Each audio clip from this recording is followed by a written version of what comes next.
Hello everyone, welcome to my channel. This is an educational channel, and we try to impart uh, some of the greatest theories of everything that I know of. Um, Dug around a lot, um, and today is video number 288 on the reciprocal system of theory from Dewey B. Larson. Mr. Larson lived in the 20th century. He was an engineer about 1930. He had some epiphanies about some scientific problems that he was working on. He developed those ideas, and eventually, in about the late 1950s, he wrote up his two fundamental postulates. And then from there, he took those postulates and, through a process of deduction, he derived his theoretical universe of how the universe would work if his postulates were correct. And then he wrote books based on his theoretical universe, books on chemistry and physics and astronomy, and also economics, um,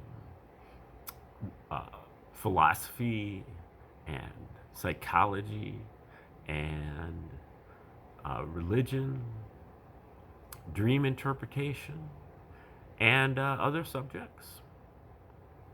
And he developed a small following. They all kind of wrote in this journal that was called Reciprocity. And after he died in 1990, some of his acolytes began to continued their work. And we're looking at one of those people today, Dr. KVK Nehru, who started studying Larson's theory, I think, back in the 70s. And he's written extensively, about 50 articles on various aspects of the reciprocal system. Nehru was, I believe he's a professor of something or another over in India. And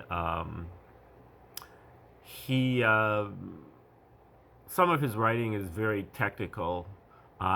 There's some of his works have, it's like one equation after another. But he also writes well.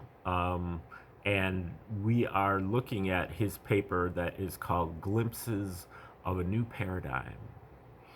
And Larson's theory is nothing less than a new paradigm for how we do science. Larson's basic idea, laid out in his first postulate, is that we live in a universe of motion.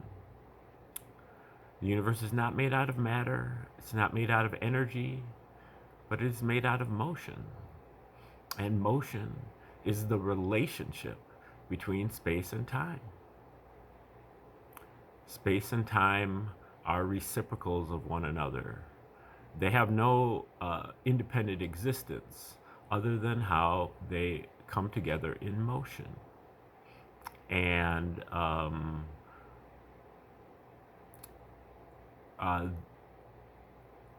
all forms of motion are basically a fraction, where space and time is the numerator, space or time is the numerator, and time or space is the denominator. With the stipulations that space and time both have their coordinate aspects, meaning that they come in 3 or possibly more dimensions, which we're accustomed to with space, but not so much with time. And space or time both have their progressing aspects, or a scalar motion, which is a motion which has a magnitude but has no particular direction, such as a clock. We're accustomed to the progression of time. Time is always getting later and later and later, but in no particular direction. And that aspect also adheres to space. Space is also progressing, meaning that things are always getting farther and farther and farther apart, but in no particular direction. This is the progression of space, and it's a concept that we're not as familiar with, but it can be envisioned using a balloon with dots on it. You blow up the balloon, all of the dots are moving away from each other, but in no particular direction.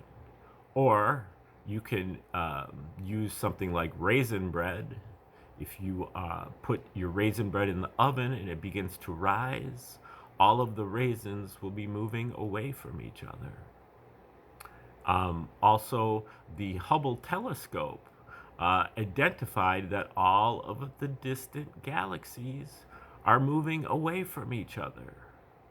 These are all the progression of space, or the flow of space. Space is always getting farther and farther apart.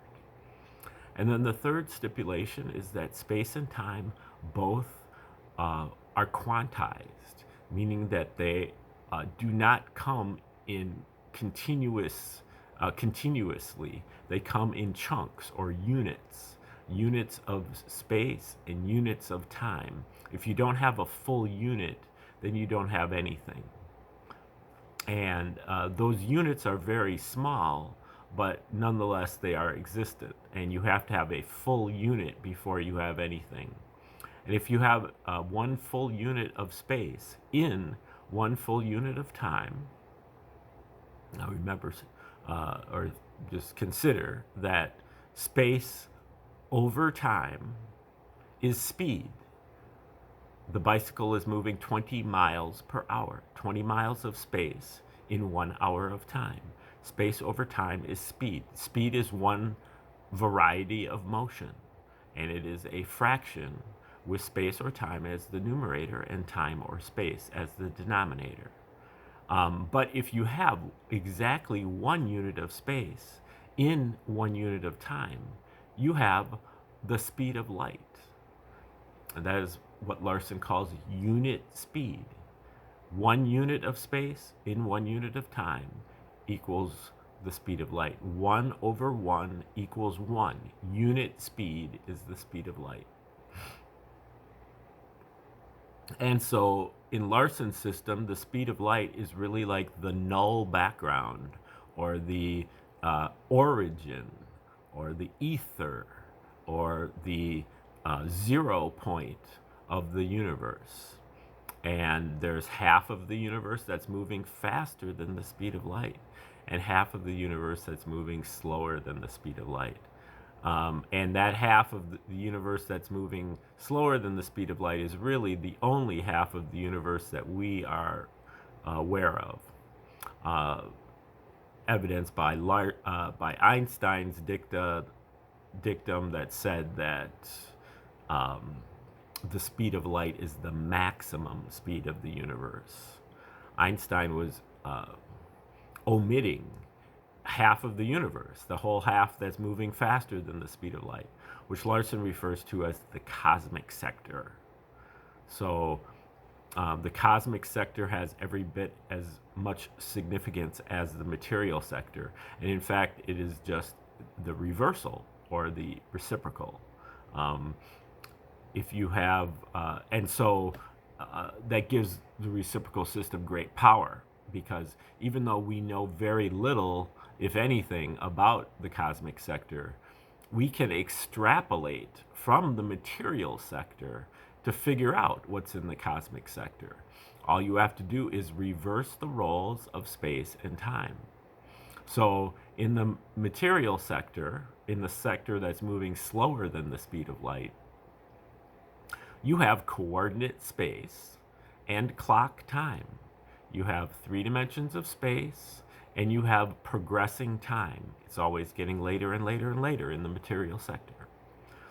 In the cosmic sector, you have exactly the same thing going on, except that you have to reverse the roles of space and time. And so in the cosmic sector, you have coordinate time, 3 dimensions of time, and you have clock space. You have space that is progressing, always getting farther and farther apart. So that shows the reciprocal relationship between the material and cosmic sectors in the reciprocal system of theory. So Larson started with that, and then he eventually derived his theoretical universe from those principles. If you would like to see his step-by-step deduction of his theoretical universe from those from that initial postulate, there's another postulate that basically just has to do with the math and the geometry of the universe. And I recorded about 15 videos back about 8 months ago. That's called the Outline of the Deductive Development of the Reciprocal System, where I read through a talk that Larson gave where he lays out all, I think, 165 steps of his deduction from those postulates to his theoretical universe. Today, we are looking at Dr. KVK Nehru's paper, Glimpses of a New Paradigm. We looked at this paper yesterday, so this is the second installment. And so if you want to go back to the beginning, watch yesterday's video. But today, we are up to a section here that is called the regions of the physical universe. An interesting fact that needs special mention is that the rotational displacement that constitutes the atoms could be either of the less than unit speed type or the greater than unit speed type. So either in the material sector or the cosmic sector. You have, in the material sector, you have material atoms, and in the cosmic sector, you have cosmic atoms, which legacy science also refers to as antimatter. And okay, so back to Nehru. In either case, gravitation acts inward only, in opposition to the outward progression of space-time. But in the case of the former type of atoms, since less than unit speeds produce motion in space, gravitation acts inward in space, resulting in the formation of aggregates in the three-dimensional spatial reference frame. Larson calls this portion of the universe the material sector. On the other hand, the atoms constituted of greater than unit speeds manifest motion in time. The resulting gravitation acts inward in time and produces aggregates in the three-dimensional temporal reference frame. Larson refers to this matter as cosmic matter, their inward motion in time, cosmic gravitation, and this portion of the physical universe, the cosmic sector. We therefore discover another half of the physical universe, where all the phenomena pertaining to our sector are duplicated, but with the roles of space and time interchanged. Even though cosmic matter occurs as ubiquitously and abundantly as ordinary matter, we do not encounter it readily. Firstly, the atoms of the cosmic stars and galaxies are aggregated in three-dimensional time, but are randomly distributed in space, so that we see a cosmic star not as a spatial aggregate, but atom by atom. Okay, if they're distributed in three-dimensional time, they're aggregated in three-dimensional time, but we don't see time, we see space. And so they are randomly distributed in space, in the same way that our material atoms are randomly distributed in time, apparently.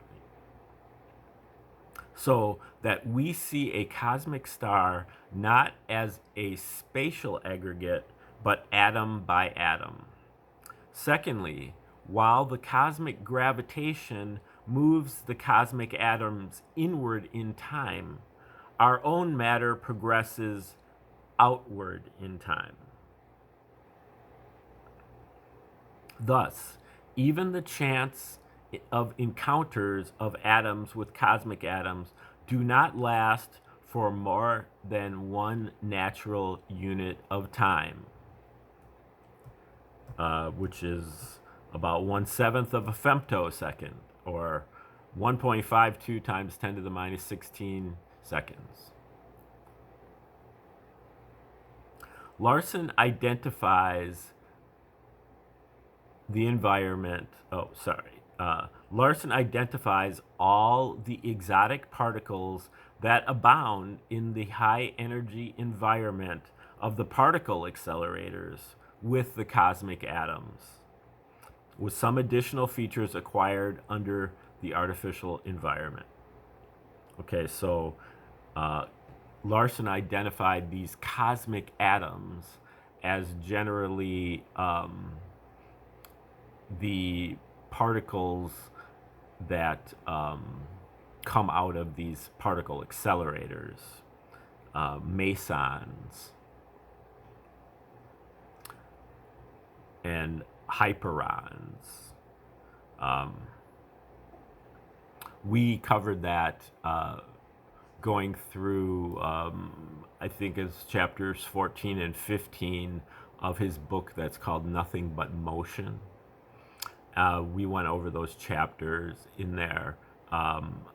That I did that maybe 3-4 months ago. So if you want to go back to the Nothing But Motion book, you can listen to Larson's description of that. A further fact of interest is that while the radiation emitted by the stars of our sector is at a high temperature, that which is emitted by the cosmic stars would be at a high inverse temperature, that is, at a low temperature. Since radiation moves at unit speed being the border between both the sectors of the universe, it is observable from both the sectors, in whichever sector it originates. Okay, so radiation moves at unit speed. So radiation can be perceived from either sector, in whichever sector it originates.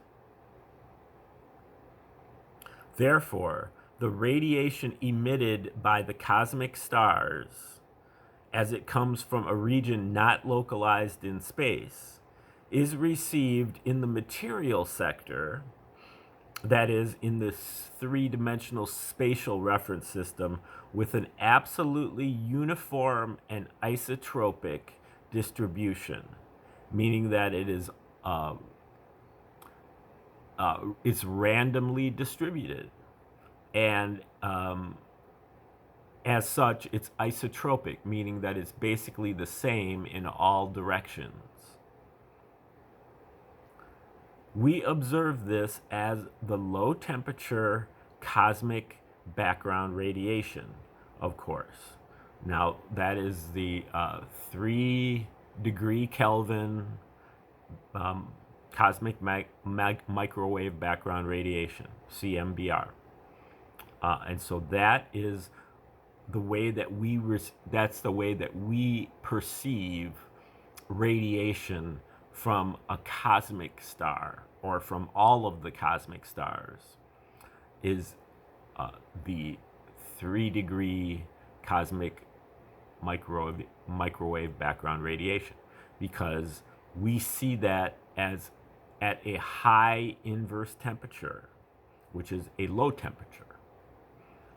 And it is distributed randomly over the whole expanse of three-dimensional space.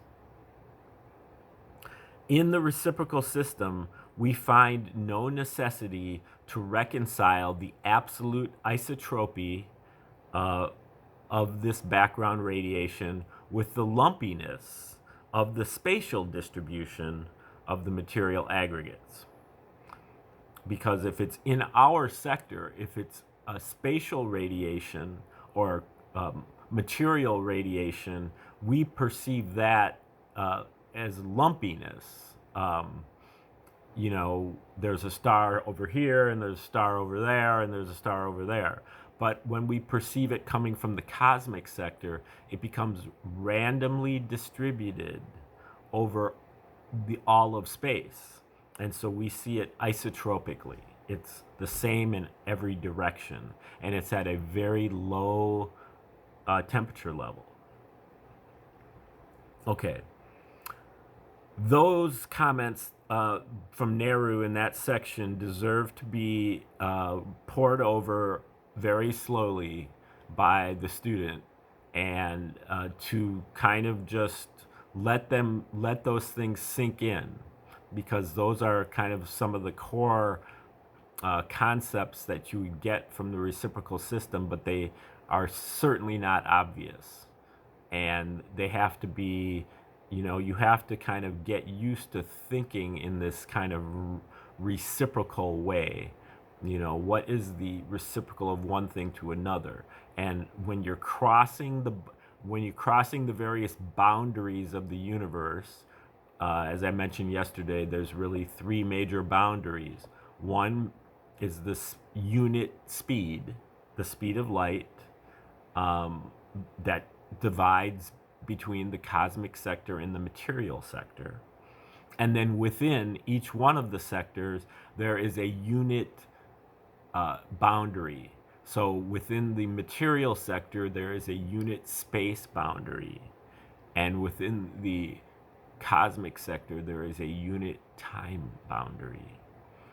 So that again comes from the discrete unit postulate. If you don't have a full unit of space, then you don't have space. And if you don't have a full unit of time, then you don't have time. And so within a full unit of space, in the material sector, you have what Larson calls the time region.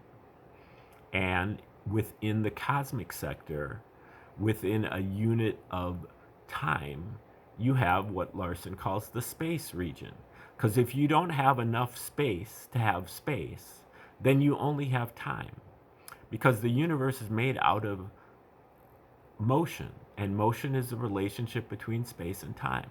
So motion, the universe is made out of space and time. So if it's not space, then it has to be time. And if it's not time, then it has to be space. So those are the three major boundaries of the universe. Okay, we are going to just dip into this first paragraph of the next section, which is called the grand cycle of the universe. We have already mentioned that quasars are the high or greater than unit speed explosion products of aged galaxies. When gravitation in space is attenuated by distance and becomes negligible, the quasar as a whole shifts from the region of less than unit speed in the conventional spatial reference frame to the region of greater than unit speed, which is the three-dimensional temporal reference frame. Gravitation ceases to act in space and starts acting in time. This leaves the outward progression of space-time without check, as there is no inward progression of gravitation in space. And the constituents of the quasar start flying out in space at unit speed. Eventually, the quasar ceases to exist as a spatial aggregate and disappears altogether from the material sector. In other words, the atoms of the erstwhile quasar emerge into the three-dimensional temporal reference frame of the cosmic sector at totally random locations in time. Okay, I'm not sure why Nehru put that paragraph in there right now. That seems to be somewhat of a distraction. But we will have plenty of time to talk about quasars in later. But I think he's painting this as part of the grand cycle of the universe, and the quasar is one of the kind of links that you use to link motion from the various different sectors of the universe. The quasar crosses over from the material sector to the cosmic sector, and so it is a linkage in the grand cycle of the universe. It is its evolution shows the stages, some of the stages of the grand cycle of the universe. Okay, we will resume Dr. Nehru's article here tomorrow. If you want to study up, I would suggest listening to those few minutes of Nehru's section there that we just went through, called the regions of the physical universe. If you can kind of master that, or at least have an understanding of that, you'll have a great leg up toward understanding the reciprocal system. And I should do the same, because I would like to understand the reciprocal system a lot better than I do. It's not been for a lack of effort, a lack of time spent on it. It's difficult stuff, but I mean, you want to learn atomic physics and astrophysics, organic chemistry, and subjects like that. It's not going to come easily. Regardless of whether you're learning it from a YouTube channel or whether you're learning it in a university, you've got to apply yourself and study. So I don't see why anybody would expect anything different just because it's coming to them from YouTube or BitChute or whatever. Okay, well, I hope to see you back here tomorrow, and thanks for tuning in today. Have a great day.